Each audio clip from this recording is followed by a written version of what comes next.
وَكَذَلِكَ جَعَلْنَاكُمْ أُمَّةً وَسَطًا صدق اللہ العلی العظیم۔ ہر چیز کے بہترین حصے کو کہا جاتا ہے۔ سخت سردی اور سخت گرمی کے درمیان جو معتدل موسم ہوتا ہے وہ وسط ہے۔ زیادہ مثالیں بیان کرنے کی ضرورت نہیں، اس سے ہی آپ سمجھ لیں۔ تو یہ امت وسط ہے، بہترین امت، لیکن اس کی بہتری جو ہے وہ اس کے عمل و کردار کی وجہ سے نہیں، وہ کسی نسبت کی وجہ سے ہے۔ عمل و کردار کے لحاظ سے تو ایک حدیث پاک میں ہے لَتَرْكَبُنَّ سُنَنَ الَّذِينَ مَنْ كَانَ قَبْلَكُمْ، تم سے پہلے جو لوگ گزرے ہیں تم پورا ان کے طریقے پر چلو گے، اور کوئی ایسا برا طریقہ نہیں ہے جو اس امت کی بد عملی میں نہ آیا ہو۔ لہذا اس امت کی بہتری جو ہے وہ اس کے عمل اور اس کی سیرت کی وجہ سے نہیں، بلکہ خاص نسبت کی وجہ سے۔ اور وہ نسبت کیا ہے؟ اس پر بہت سی مثالیں دی جا سکتی ہیں حدیثوں سے بھی۔ ایک حدیث آپ نے بارہا سنی ہوگی کہ 3 مزدور رکھے کسی شخص نے،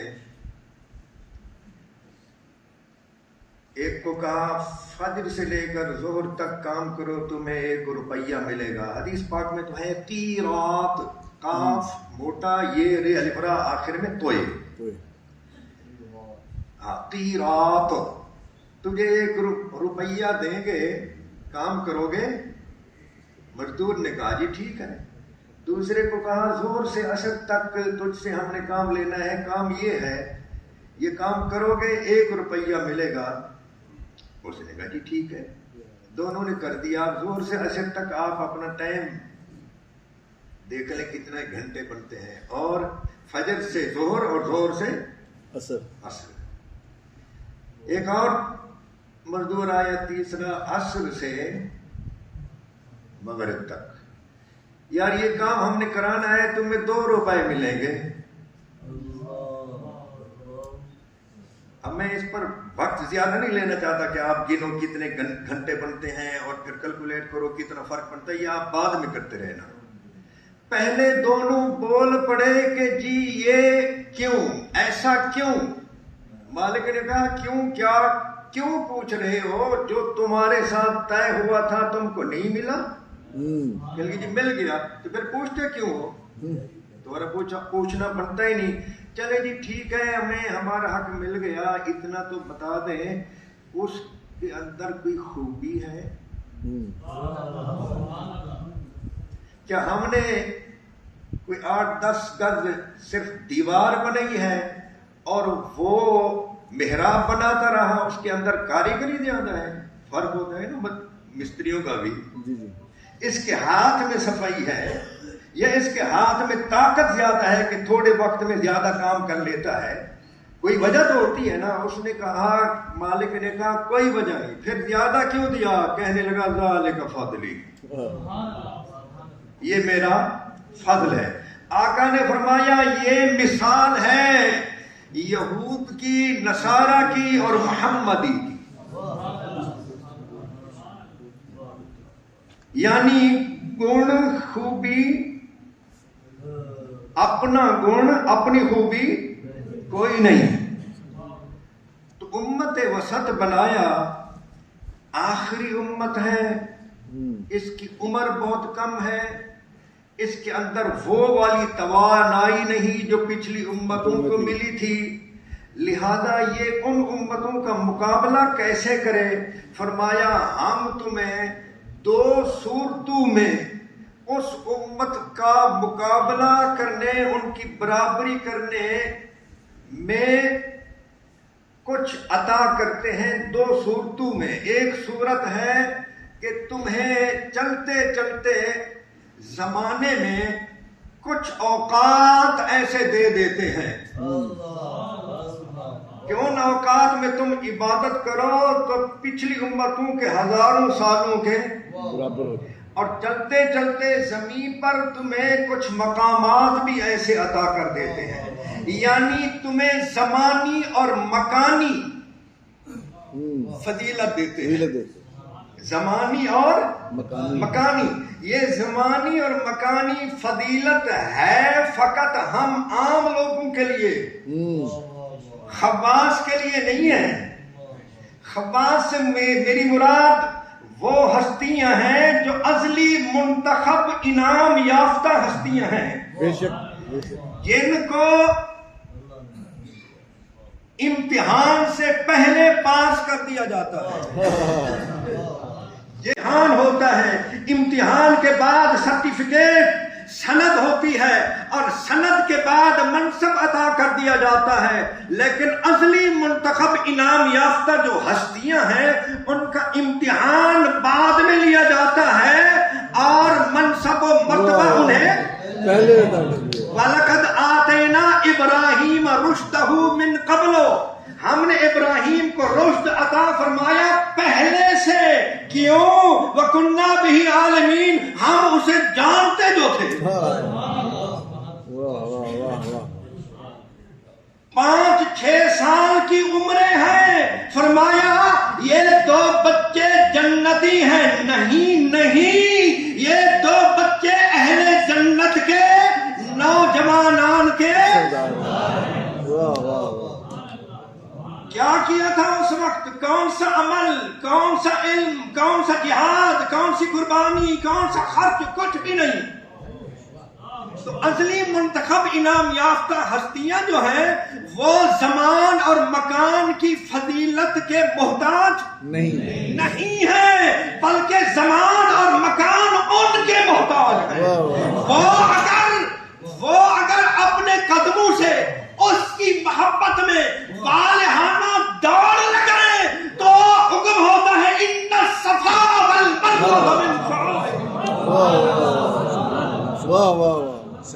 وہ اگر اللہ کی محبت میں اپنے پیروں کے ساتھ ایک پتھر کو گو بنا کر اس کے گھر کی تعمیر کرے تو حکم ہوتا ہے وَاتَّخِذُوا مِن مَّقَامِ إِبْرَاهِيمَ. سبحان اللہ. وہ اگر اپنے بیٹے کو لے کر چل پڑے کہ میں نے خواب دیکھا ہے تجھے ذبح کر رہا ہوں، جہاں سے گزرے اللہ تعالیٰ ہر اس مقام کو تیرے اور میرے لیے حج کے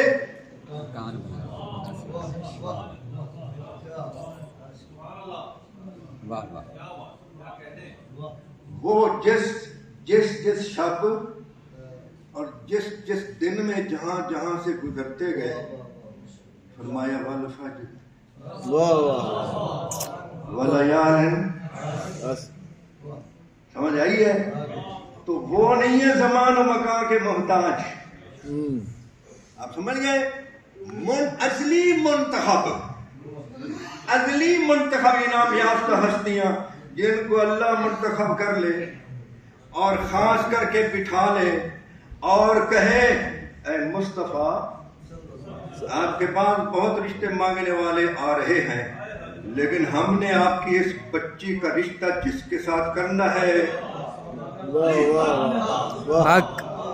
ایسے ازلی منتخب لوگ اگر کعبہ میں پیدا ہو جائیں تو وہ کعبہ ان کی عزت کو نہیں بڑھاتا، وہ کعبے کی عظمت کو بڑھاتا. بے شک. ہم ہیں محتاج زمان اور مکان کے. ہمیں شب برات مل جائے تو غنیمت سمجھ کر اس میں عبادت کریں. ہمیں رمضان کی ساعتیں مل جائیں، ہمیں عاشور 10 عاشور کا، عاشور ویسے ہی 10 کو کہتے ہیں، 10 محرم کا دن مل جائے، ہم اس میں روزہ رکھ لیں تو یہ ہمارے لیے سعادت ہے، ہمیں ڈھیروں ثواب ملے گا. یہاں یہ یاد رکھنا چاہیے قانون کی بات، اسلامی شرعی قانون کی بات وہ یہ ہے کہ زمان ہو یا مکان ہو، نہ اچھا مکان آپ سے آپ کی ہمت سے بڑھ کر عبادت مانگتا ہے، نہ اچھا مکان یعنی اچھا مقام جو ہے جگہ، نہ وہ آپ سے روزانہ کے معمولات سے بڑھ کر زیادہ پڑھنے اور زیادہ عبادت کرنے کو مانگتا ہے، نہ ہی اچھا زمان آپ سے زیادہ عبادت معمول سے ہٹ کر زیادہ عبادت کرنے، زیادہ کچھ پڑھنے کو مانگتا ہے. نہیں، صرف یہ آپ کے لیے عطا ہے، جو آپ ہر روز کرتے ہیں اتنا کریں، ثواب زیادہ کم ہے.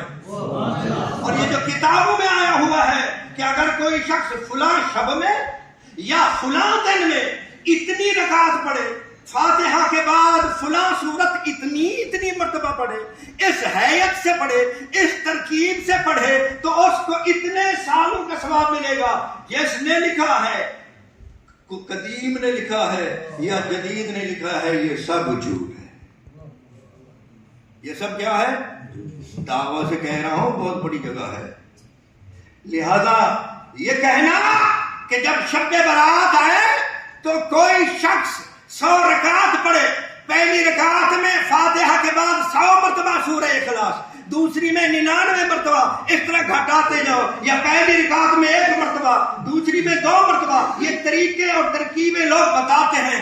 ایسا کچھ بھی نہیں. کیا آپ کو کعبہ میں جو 1,00,000 نماز کا ثواب دیا جاتا ہے، کیا اس میں حیت اور ترکیب تبدیل کرنے کا حکم ہے؟